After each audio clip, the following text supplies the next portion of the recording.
Məni tanıyırlar qardaş, mən Qara Necrovirəm. Hala sən balaca Chevrolet, mənə eləyirlər balet. Sən Range Rover'dən nöş, durdun burada danışdın. Bura baxay Maskalet, mənə eləyirlər balet. Kilona sual verər, ton verərəm cavabını. Baxma arıq skelet, mənə eləyirlər balet. Amma ki bax bilginən bir şey də var bala əli. Yüzü ilə oxuyum duet, mənə eləyirlər balet.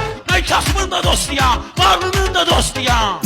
Ala pula ki etmirəm jilet, mənə eləyirlər balet. Sən bala əli flaşqa, YouTube vaxtına düşdün. Bu kənddə doludur kaset, mənə eləyirlər balet. Mən sözün plavyotu, mən sözün avtomatıyam. Ala sən də xırda pistolet, mənə eləyirlər balet. Pistoleti cib və qoy, qardeşimiz nicatın. Uşaqlarını təbrik et, mənə eləyirlər balet. Mən otoya gələndə toyda olur teatr. Hamı gəlir bez bilet, mənə eləyirlər balet. Köynə bir dənə kaset var, söz deyirəm bala əli. Tutub əlində portret, mənə eləyirlər balet.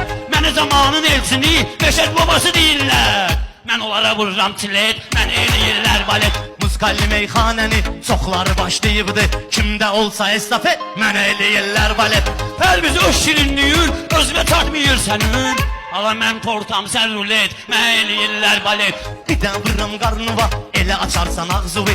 Ataram içinə zır paket, mənə eləyirlər balet. Mən dediyim meyxana, başdan ayağa kino oldu.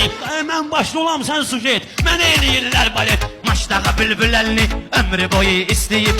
Ayadına razı cilet, mənə eləyirlər balet. Belə də ki oğlanlığım, təmizli köynək kimi. Sən cırıq-cırıq jaket, mənə eləyirlər balet. Millətin qabağında mən canlı əfsanəyəm. Ay canlı işbin qalet, mənə eləyirlər balet.